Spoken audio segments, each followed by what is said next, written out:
Irreverent, entertaining, cool. You're listening to LA Talk Radio.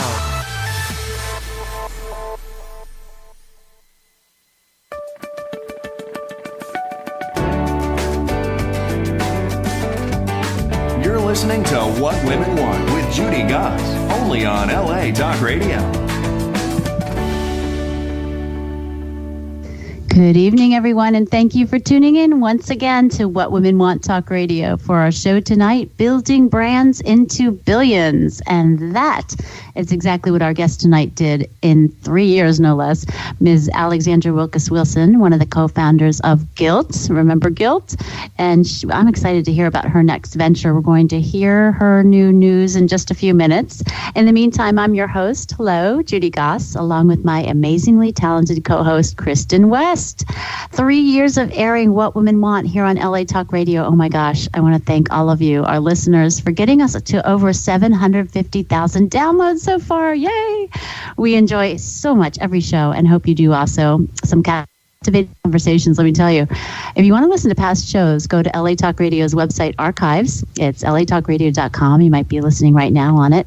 Or subscribe to us on iTunes or Google Play if you haven't already. And if you have, again, thank you, thank you. You'll hear some of our celebrity guests in the past who've been with us, like former O.J. Simpson prosecutor Marcia Clark. We were lucky enough to get her when the FX show kicked out. Kristin, she's coming out with another legal thriller at the end of the summer. We have to get her back on the show, no? Yes, we do. Kristin. There we go. Sorry. Yes, we do. And we Kristin, did your plane land yet? Yes, I know. Right. Yes, we do. And we absolutely have to go to the premiere of that, Judy. You're going to have to come here. Oh, yeah, definitely. And we had on five-time Olympian Jackie Edwards. That was exciting when the Olympics were going on. And Don't Sweat the Small Stuff author Dr. Kristin Carlson. Former Today Show anchor Jenna Wolfe was on the show last month with her story of bravery and boldness coming out in front of Matt Lauer. It was amazing. And we've also had famous actresses, singers, entrepreneurs, even love coaches, tarot card readers, all kinds of women. And men, too. We're having Dr. Dennis Netter back on in a couple of weeks, one of my favorite guests. And everyone is so energetic and inspiring in their own ways. So I'm just so passionate about everyone's stories. And talk about stories. Alexandra Wilkis Wilson, one of the founders of Gilt, also GlamSquad. She's coming on to tell us about her new venture, Fitz, in a few minutes, and how she's keeping that momentum hot with all of her companies. I heard she's investing now and supporting female entrepreneurs and into all kinds of things. So I've read her book. She just has such an amazingly inspiring story. Our sponsor tonight is Financial Education Services. If you're motivated and have the drive to achieve success, and that's what we're talking about tonight, then we have the perfect career opportunity for you. Financial Education Services offers a range of services to meet the needs of various people throughout your community at all stages of life. At FES, we've combined the flexibility of working for yourself with the stability and management of a business which has already been established and achieved success.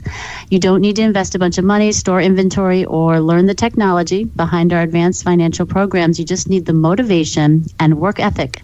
So if you're interested, please email Linda at LRMcCain. It's MCCAIN at AOL.com for this very unique career opportunity. Okay, a little bit about my background. Besides being the host of this awesome show, I am a TV host, a regular contributor on NBC and Fox. I'm on Saturdays at 5:30 p.m. as a lifestyle expert on Ernie and Asta's new lifestyle show. I'm an entrepreneur. I founded the nationally acclaimed What Women Want networking group 5.5 years ago, can't believe it, with several live chapters spanning from coast to coast. I'm a St. Martin's Press author and a freelance writer for New York Lifestyles magazine. And the most important job of all, I am the mom of twin girls who are now a month away from being 13 years old. It's quite a trip in our house with the teenagers and the mom. And What Women Want Networking, my company, as a matter of fact, same name as our show, is having our first National Women's Conference called Spirit of Women in Atlanta, October 7th through 8th. My listeners, you are the first ones to hear about this. The press release goes out Friday, as a matter of fact. Our website is spiritofwomenconference.com, featuring VIP sponsor Women for One, Kelly McNellis. She's got millions of subscribers on her site. They're all telling their story from over 60 countries around the world. She's incredible. And she's going to be running a workshop called Discover Your Messy Truth. And I'm really excited. This is the first Lifestyles Networking Conference for Women in Atlanta. We're also thrilled to have psychotherapist to the stars and award-winning TV reporter Dr. Robbie Ludwig from New York City as a keynote for the conference, too. So if you're interested in more info, please go to spiritofwomenconference.com. There's early bird tickets until July 15th, and we are getting personal down in Atlanta. It's going to be amazing. We hope you join us. Our show tonight, again, is Building Brands into Billions, which is exactly what our guest did within 3 years. Hard to believe. Here on LA Talk Radio with your hosts, Judy Goss and Kristin West. Kristin is an amazing, I call her my other host of this show. She's an award-winning actress and producer. She's the winner of the Best Actress Award for the film Seeking Valentina, nominated for Best Actress in the Mary Austin Award for Female Producers, and won the Indie Spirit Award this year at the Idlewild International Film Festival. Kristin, one of the things I admire most about Alexandra is her focus and her drive, besides her beauty and all her other talents. But you really need to have that just laser focus no matter what kind of career you have, right? I totally agree with that. You have to wake up in the morning and be on purpose and on point. And Alexandra is an amazing example of female leadership and female-driven purpose, which I think is amazing. Yeah, she's really an icon in the industry, and not only is she, such a great role model for all of us, she revolutionized, the online shopping world, really the fashion industry, and I think she's coming full circle here with that fashion theme, because she has a new company that's all about that. So I'm going to bring her on the show. We have Alexandra Wilkis Wilson. She is a mom, wife, and entrepreneur. You may know her as the co-founder of the e-commerce flash sale phenomenon Gilt. She is co-founded in-home beauty services company GlamSquad, and she's now onto her latest startup venture. Seems so quick. Fitz, which is I'm sure she will tell us all about. Fitz is a new in-home service that organizes and edits your wardrobe, helps you build outfits and shop for what you need. Alexandra is also involved in many other startups, having advised or invested in over 50 startups. Wow, she could be on Shark Tank. And she's an advocate for female founders and entrepreneurs. We are so excited to welcome Alexandra back to our show. Has it really been a year and a half, Alexandra? Time flies, but thanks so much for having me again. It's crazy. Time flies. And you make the most of your time, don't you, with all these companies? I juggle a lot, but we all do. How old are your kids now? They're young, right? Still? So they're growing, but they're still little. So 7 and 4. Oh my gosh. That's young for you to be jumping around from company to company and just making, it seems like each one's such a success so quickly. Let's start from the beginning. I love when someone like you tells us where you started, because from what I remember, you did not start out thinking you're going to build an online retail company, let alone revolutionize the industry, change it forever. Give us a little bit of insight about, what your background is. Sure. So I'm a native New Yorker, grew up in New York City. My parents are still local, and that's where I live today. And graduated from college and went down the path of going into investment banking. So worked for 3 years at an investment bank, Merrill Lynch, mostly in London. I started out in New York and then managed to get myself transferred to London, which I thought was really exciting because I actually love languages and speak 5 languages, and thought that working in London and covering clients all over Southern Europe would give me the opportunity to use Spanish, French, Portuguese, Italian, etc. So that was a good learning experience. Did banking for 3 years, but pretty much became certain that that wasn't going to be my lifelong career. And after those 3 years, came back to the States, went to business school, and really tried to, during those 2 years in graduate school, figure out a way to go from the finance industry as a base and transfer into the industry that I was really excited about. And I graduated business school back in 2004. And the industry was retail and fashion and luxury. And so that wasn't an easy change to make. A lot of people go to business school hoping to make a career change. And it's not the easiest process. What's funny is that entrepreneurship and startups were really honestly not on my mind back then in 2004. Oh, that was my next question. I was like, did you go to business school to open up a company? No, I mean, I in retrospect and very quickly. So when I graduated business school, I worked for Louis Vuitton in their it's really their MBA program. They call it the MIT program, Management and Training Program, and that was mostly on the sales floor. So there I was with my 2 Harvard degrees, and what I was functionally doing was selling all day long, on weekends, on holidays. And I learned Which, that by the way, I hate to interrupt you, but a lot of kids that are graduating college are finding themselves in these situations. So, I think, you did it on purpose because you were doing your research, from what I understand. But there is something that you can make of yourself starting at the ground floor. It's humbling for people to start at the ground floor, but that's the reality. That's life. You don't graduate college or even graduate school knowing everything. You've got to get your hands dirty, roll up your sleeves, and start doing and learning as you do. And I'm not going to pretend that I was thoroughly satisfied and thought saw the light at the end of the tunnel. It was hard work being on the sales floor, and I questioned myself, and I wondered, was I making a mistake? But the reality is I learned a lot. I learned that I could sell just about anything to anyone. And I, from working at Louis Vuitton, then I went to Bulgari, where I managed the retail stores, and then was there for about 2 years.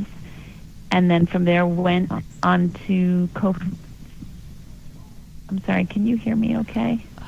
Yeah, I think just had a bit of an echo there, right, Dina? Yeah, or Kristin? Just a tiny bit of an echo. I'm sorry about that. Sorry about that. And then from there went on to co-found Gilt back in 2007. So I was one of 5 co-founders.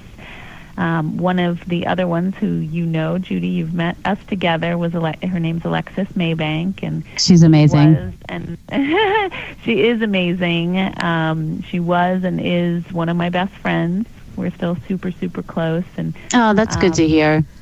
Yeah, you always hear, I think, the tougher stories of co-founders, going through challenges and friendships, suffering, and we've been really, really lucky to continue to be there for one another. She actually has her own new startup called Project September, which is amazing, but you'll have to have her on your show. I was just about to say, let's get her on the show too. Totally. She's awesome, and we're godmothers to each other's children, and she's a very important person in my life.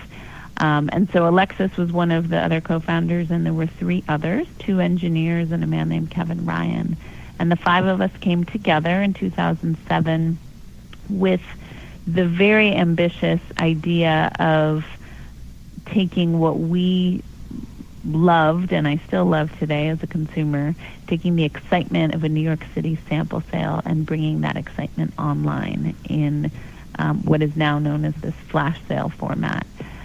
So that sort of begins the entrepreneurial journey, and as you know, it does continue. But I'll pause here in case you have questions or want to guide me.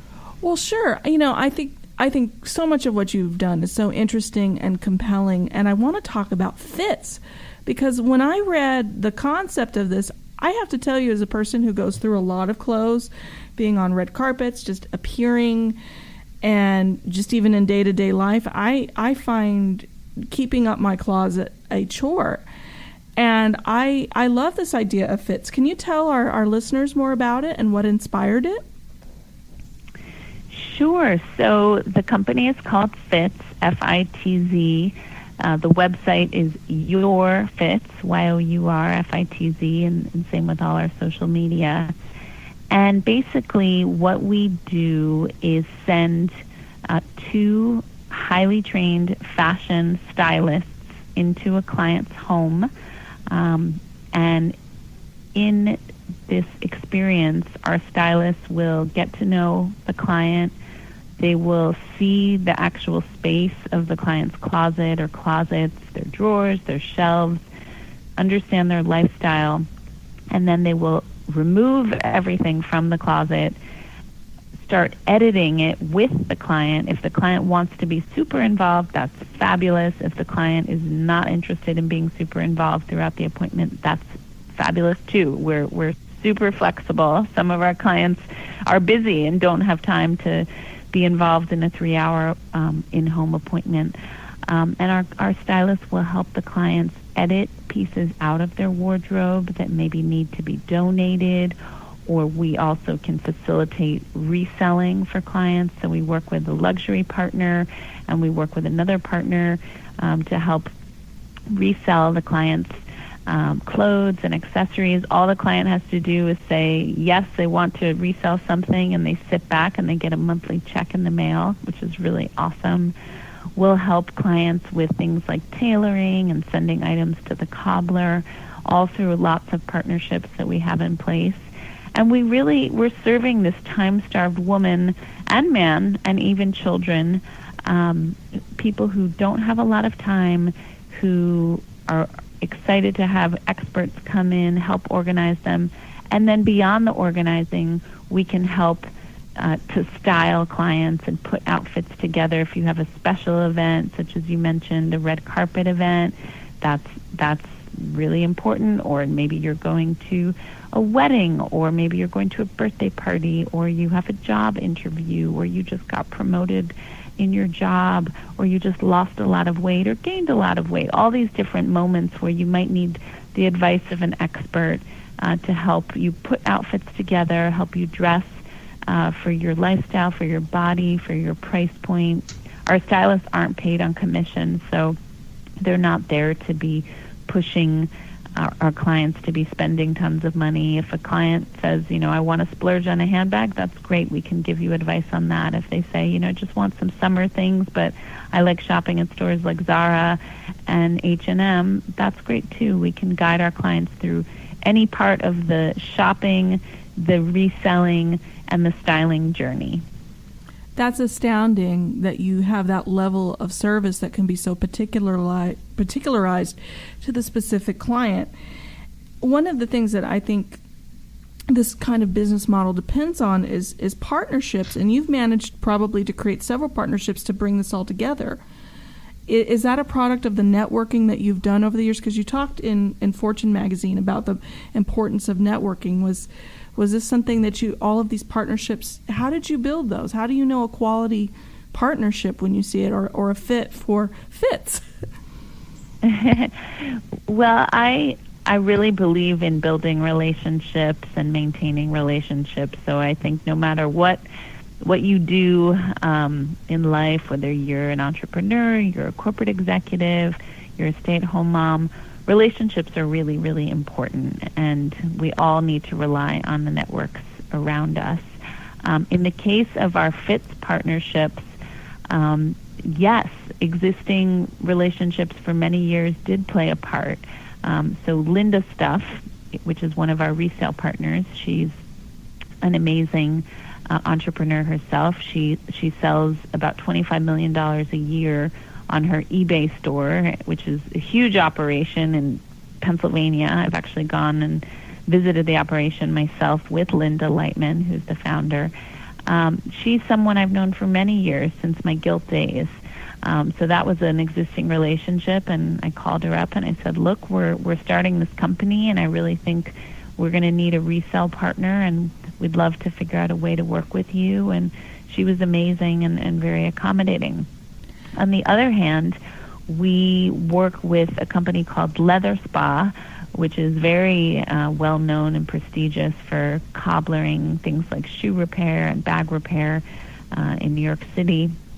And I've known of Leather Spa for many years. I've used it myself, but I had no relationship. And one day, right before the Christmas holidays, I just walked into their location on East 55th Street, and I said, is there someone here I can speak with, maybe in management? And this was a little cobbler store, and the right person happened to be in their location at the right time. He gave me his card. He seemed open-minded, and next thing we know, after the holidays in the beginnings of January, we got to talking and very quickly put together a partnership structure in place. So I think for partnerships, as in many aspects of business and life, relationships can play a really important role, but also being able to cold call and not be afraid of rejection. And that's something I did so much of at Gilt, was just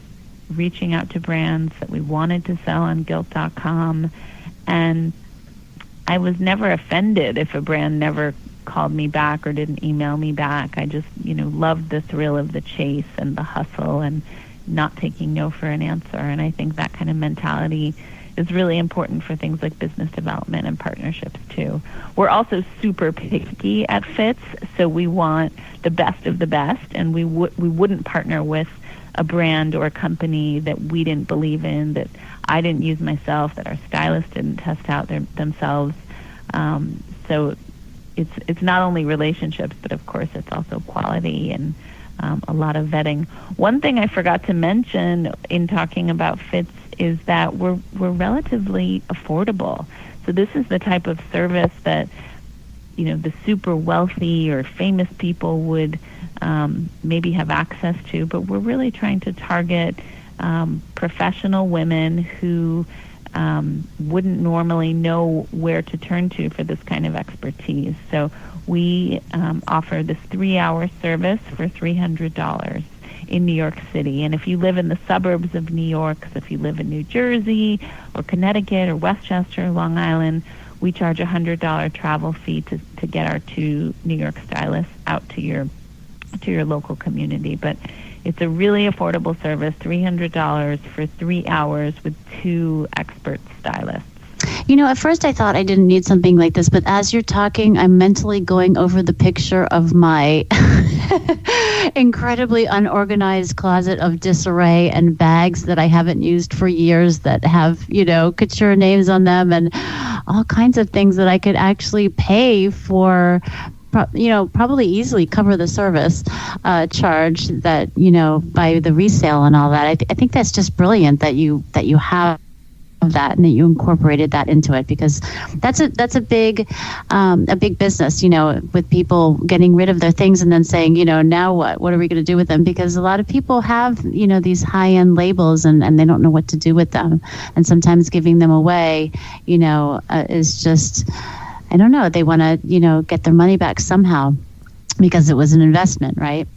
But I want to go back to the when you're talking about the mentality of building a company and choosing the right partners and all that. You said, and now I'm going to throw a quote to you from the New York Times back at you, that you said you really can't lose momentum and you can't let your head start playing with you. And that's one of the biggest things that I've fought with in building a company. And now I'm moving on to, this huge conference. And the one thing that I feel like sometimes, and probably everybody does when they're, not working for someone necessarily, but maybe when they are working for someone also, is that voice in the head saying, well, what if it doesn't work? And oh my gosh, you're taking such a risk. What are you doing? Type of thing. What is your best advice for staying out of that, downward spiral or negative head trip? Well, on the one hand, it's really normal. I think, a lot of entrepreneurs can get really emotional about their businesses and Well, because you put everything into it, it's like you breathe it, live it, eat it, sleep it, dream it, and can't turn it does. off. Like you right. can't, it's not like you leave Friday at 5 p.m. the office and you turn your phone off until Monday morning. It's always a part of you. So, it's tough. I'd say a few things. So one is I'm a big believer in figuring out who are the people in your life who bring you up. And recognize who are the people who bring you down, because there are going to be people in your life who, when you spend time with them, you might start feeling badly about yourself. Who knows why? But they might be competitive. They might be a little too keeping up with the Joneses. They, who knows why they could bring you down? Maybe they just have a bad energy. But honestly, startups are hard enough as it is. Don't try to limit your time with the people who are bringing you down. You need to be around the people who bring you up. And so that could be, for me, I do get a lot of my energy and positivity from being around other people. I don't really like being alone for long periods of time. So I like to be with people who inspire me. Maybe it's people who have become mentors over the year. Maybe it's just some of my oldest, bestest friends who have nothing to do with my career, but just spending, a meal with them will bring me up. So it really varies, I think, from time to time, from person to person. But when you're an entrepreneur, especially for those of us who are also mothers and wives and have all these different areas of our lives requiring attention, you don't have time for the things that bring you down. So be with the people who are uppers. And I think trying to internalize things a little bit less. Startups are really, really emotional. And when I went from Gilt then to GlamSquad and now to Fitz, it can't be as emotional for me as it was for me when I was with Gilt. I mean, those 7 years at Gilt were incredibly emotional for me. I was also first-time founder. I was young. I didn't know all the pitfalls that could come as we built our business. Now I've kind of experienced more things. I'm sure I've not experienced close to everything, but I understand that there are challenges and you can get through them. So having a little bit of perspective, trying not to let the down days that are, the valleys bring me down, trying not to internalize them, I think is really important for me personally, and I try to give that advice to other entrepreneurs. You're going to have good days and you're going to have lousy days, and that's part of the journey. It's a marathon. It's not a sprint. It's interesting because one of the things that you had talked about in the past was how to find a co-founder that really suits you, and you partnered up with Alexis. What makes a good co-founder? Because sometimes that relationship is not always good. How did you identify what kind of co-founder you needed for your businesses?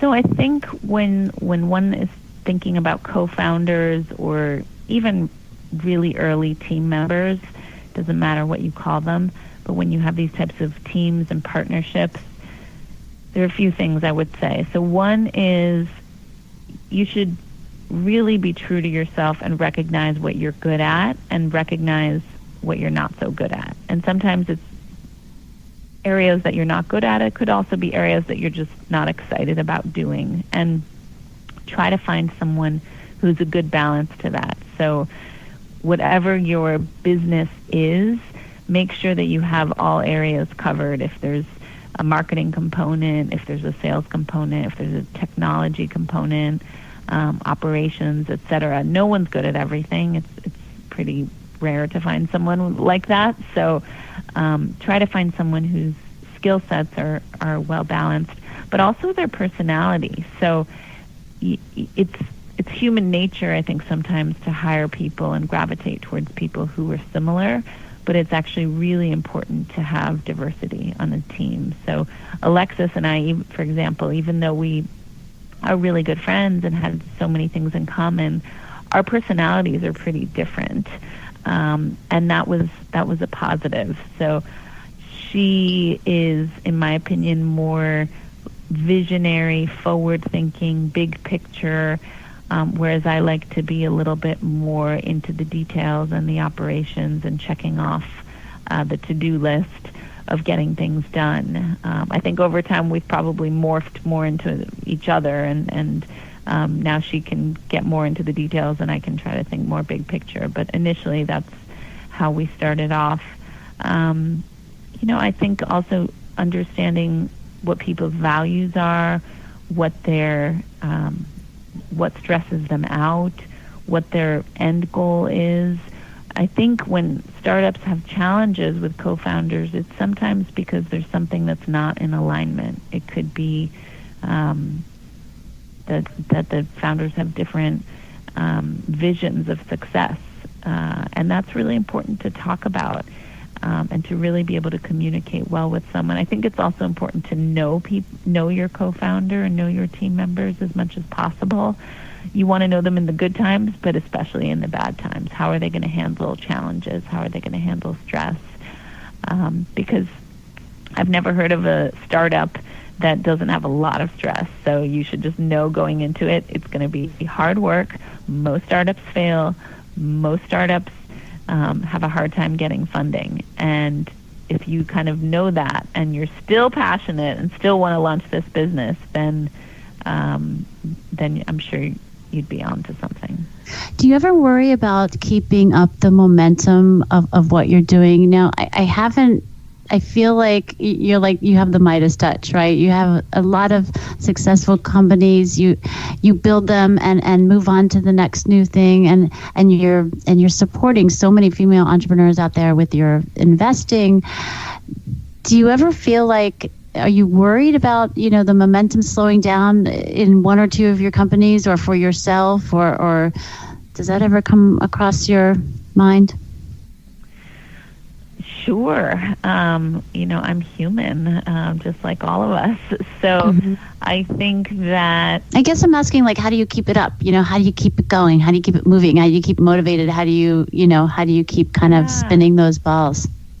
So I think burnout is something that's really real for busy people, but especially for entrepreneurs. And that was something that I learned about firsthand at Gilt. I think 3 years in, I was physically, emotionally, mentally just really, really tired. And that was kind of a turning point for me. I was like, wow, I feel like this could affect my health if I keep going at 1,000,000 miles an hour. And ironically, I got pregnant with my son, my older child, shortly thereafter. And I think in that moment, I thought, okay, I can't internalize the stress the way I used to. It's not healthy, and something changed in how I manage my own personal stress. Not to say that I'm perfect, but we also instituted a policy at Gilt, which I think is an amazing one if companies are able to do this, but we didn't track vacation. So in theory, vacation was kind of on an honor system, and I mean, not really unlimited, but it was, you could take it as needed, assuming you'd get the job done, and the job was always demanding. And most entrepreneurs, really want to work. Especially if they're building something from the beginning. It's kind of sick, but we really do.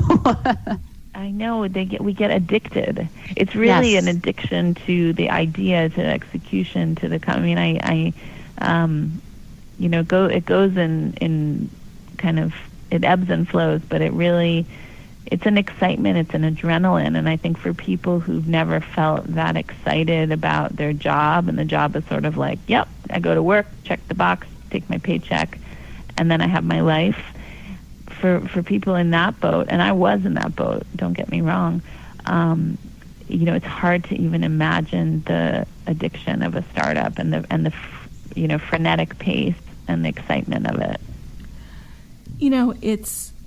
It's amazing because, like with the movie, we once you get greenlit, you go, and it's like you launch and you're building all of this stuff, and it happens in a very collapsed period of time. So I have that sort of addiction too. And I wanted to ask you, because honestly, all of these things that we create, everything starts out in the mind. It's an idea that's based out of a need or a perceived need. How do you test out your ideas? How do you go, aha, that one's going to work? What's your process for doing that, knowing what a winner is in these businesses? Yeah, so, I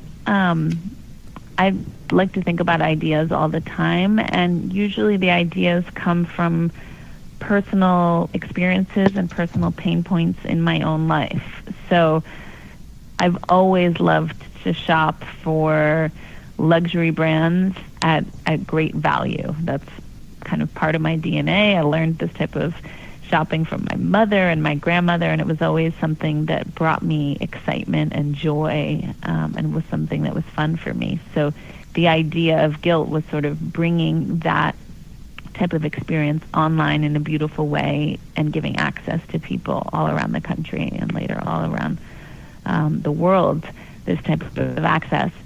I mean, the reality is when you have an idea, how it ends up being executed and panning out isn't necessarily the way the idea was in the first place. I think with startups, you test things out. You can test them by having surveys and focus groups, and you always have to, walk before you run.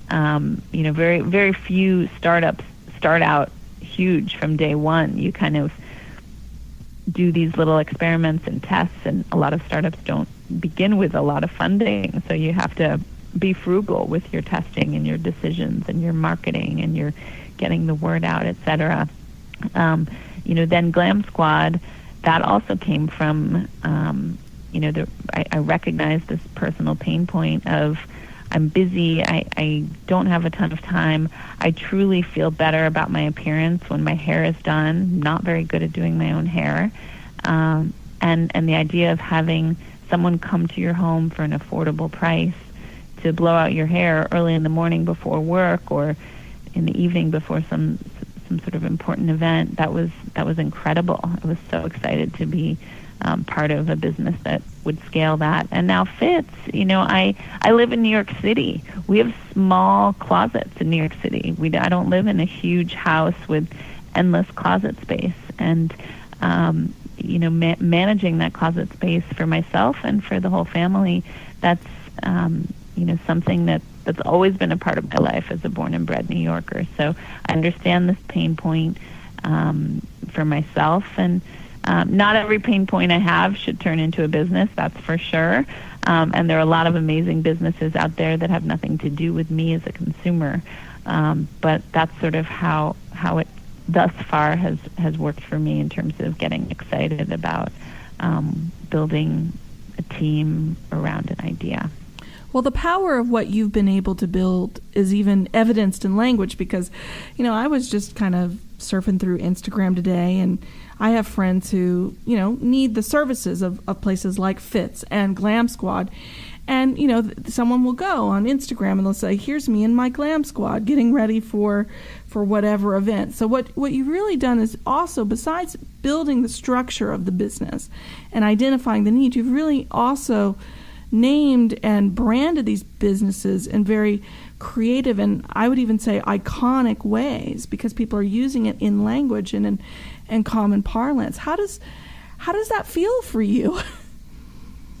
I don't really know how it feels, but that's very sweet of you to say. I mean, the process of naming companies is pretty fun. We, this past fall, we named the company Fitz, and we had a number of different ideas. And I think nowadays it's harder to name a company than it was back in 2007 when we named Gilt, because now it's not only a function of can you get the name and the trademark for the name, but you need the URL, and there are a lot more URLs and websites today that are taken than there were 10 years ago. And then you also need to think about all the social media handles, and you want all of those social media handles to be consistent. You don't want to have one name on Instagram and a different one on Facebook and Twitter. So that was partly the thinking of, we said, the brand for us is Fitz. We liked the name for a few reasons. One was thinking about putting outfits together. Another was thinking, when you're wearing a garment and it fits, that's part of what a stylist will do, is they'll look at the fit of a garment with a client, and then thinking about how everything fits into your own closet. So it was a little bit of a play on words there, and then the idea of your Fitz, which was what we've called the website and all the social media. We couldn't get Fitz. Fitz.com was not available, so we went with your Fitz consistently across all our platforms. And we're only 5 months into this brand. It's really new. It's really early, and it's a whole lot of fun. Well, I'll tell you where my strange mind went when I heard that not really knowing what Fitz was exactly until Judy kind of gave me the notes on it. Fitz. I was like, what is that? That sounds like the name of a dashing Victorian man who will come and make all my dreams come true. This sounds awesome. Fitzy, darling, come, please help me. That's what I thought. I bet you get the same feeling, though, when they come and clean out your closet. I mean, it's like that same adrenaline rush that, somebody's doing something for you like you're royalty.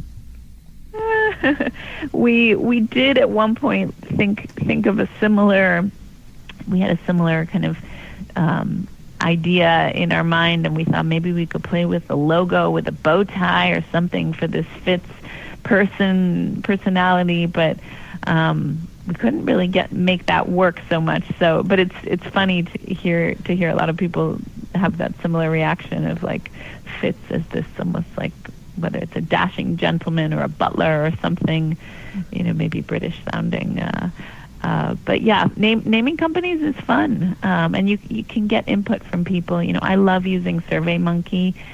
We use SurveyMonkey all the time at Fitz when we're trying to gather data, where we have ideas for rolling something out. We'll survey people. We also like to survey our clients before and after they have their services, and what we love and we feel so appreciative of is that people love the service. They're telling their friends. They're so excited about the service right after they have it. And we recognize it's really personal. It's tough. We need to explain the service to people so that they feel comfortable. It's for a lot of people, they're nervous to open up their closet to someone. For many people, no one is allowed into their closet. They keep it very private, very secret. We all have all kinds of little skeletons in our closets, maybe when we were different weights, maybe items we bought that you might be a little regretful about but still don't want to get rid of, maybe bad fashion memories of the 80s. Who knows what's in there? So opening it up to a stranger is tough for some people. Yeah, I could imagine it get very personal in there. We only have a few minutes left. I just love, I could go on and on about your experiences and your stories. And, I just have to mention your book, By Invitation Only, How We Built Gilt Groupe and Changed the Way Millions Shop. I love that I feel like it's coming a little bit full circle, with the retail sales and now the service with Always Fashion. And it's just terrific. I have to read that book again, though, because I think I missed the chapter on how to build a networking company to grow into $1 billion industry in 3 years. I missed that chapter. But it's a really, inspirational book, and you're so talented in so many ways. And I'm always impressed with, female entrepreneurs like you who turn around and help other, female entrepreneurs and want to be inspirational. I heard you speak. You spoke for us, many years ago when your book came out. And, you were, again, so just encouraging. It was like, we're here, and yes, we have this huge company, but, we want to tell our story, and we want you to learn from it.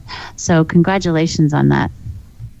Oh, thank you. I really want to see a lot more women feeling confident enough to start businesses. We need more female founders, and I really feel like it's my duty to help others in ways that I would have loved to have received help when I was getting started. So how do people go and find their stylist? I understand there are 2 stylists, right, that come in for 3 hours. Is 3 hours, you said, the initial consultation? Yes, so it's a 3-hour appointment with. It sounds like fun. I mean, even if you're, kind of cleaning out your closet, it sounds like a lot of fun. It's super fun, and I have a special code for your listeners. If you are interested, I can give your listeners a $50 credit towards their first Fitz appointment, and to get that $50 credit, the promo code is Fitz First, so that's FITZFIRST.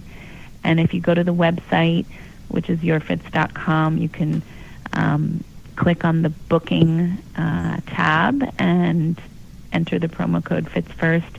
And if you have any questions or trouble navigating the site, you can always email our amazing client experience team, and their email's on the site, but just so you have it handy, it's bookings@yourfitz.com. And the code is Fitz First, you said, right? Fitz, exactly, Fitz First. Excellent. Well, thank you for doing that for our listeners. Appreciate that. We'll put that also Archive's website and social media. Now, I have one question. I know we're about to wrap, Kristin. Don't yell at me.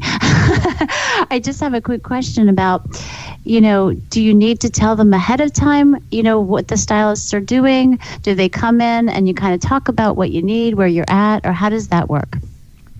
Yes, so we send our client a survey in advance of the appointment, so you can put all kinds of information in there that you want your stylist to know in advance. And if you have any questions, you can call or email our client experience team. They're amazing. They'll hold your hand. They'll make you feel confident. On our website, you can see photos and bios of our stylists. So if there are any that look particularly right for you, you can request to have them, and we usually can accommodate those requests. Well, that is so cool, and I so really wish I was in New York right now, but the minute you get to Los Angeles, I want an appointment. I need an appointment. Please help me, Alex. Please. Well, we were so excited to have you on today. I know Judy was psyched. Once I understood totally, and once I understood this concept and all of the wonderful things you've created that I absolutely love, I was like, oh my God! So thank you so much for being on. Oh, with and us today. You know what? I forgot you're going to be speaking at our Fairfield, Connecticut What Women Want chapter, July. Is it 18th? I think it's the 18th. Putting you on the spot here, Alexandra. Yeah. Thursday, the 20th of July. Could that be right? Do I have it wrong? Yes. Hold on. I have it here in my. Thursday, there it is. Thursday, July 20th. I stand corrected. We are so excited to have you. So if anyone's in the Fairfield, Connecticut area, save that date for Thursday, July 20th, where Alexandra Wilkis Wilson is going to be appearing in person and speaking to our ladies there. So, Kristin, you want to close up? Yes, thank you all so much for joining us tonight. Next week, we're cleaning house and body with a genie. No, really, apartmentgenie.com. And Elise Brodigam from Raw Alignment Co. is going to teach us how to flush out those toxins from our bodies and our home. Well, at least start to reorganize our home, of course, after, Alex gets a hold of our closets. And it's all here on LA Talk Radio, or go to whatwomenwantradio.com for more information. Thank you so much for listening, everybody, and have a wonderful night.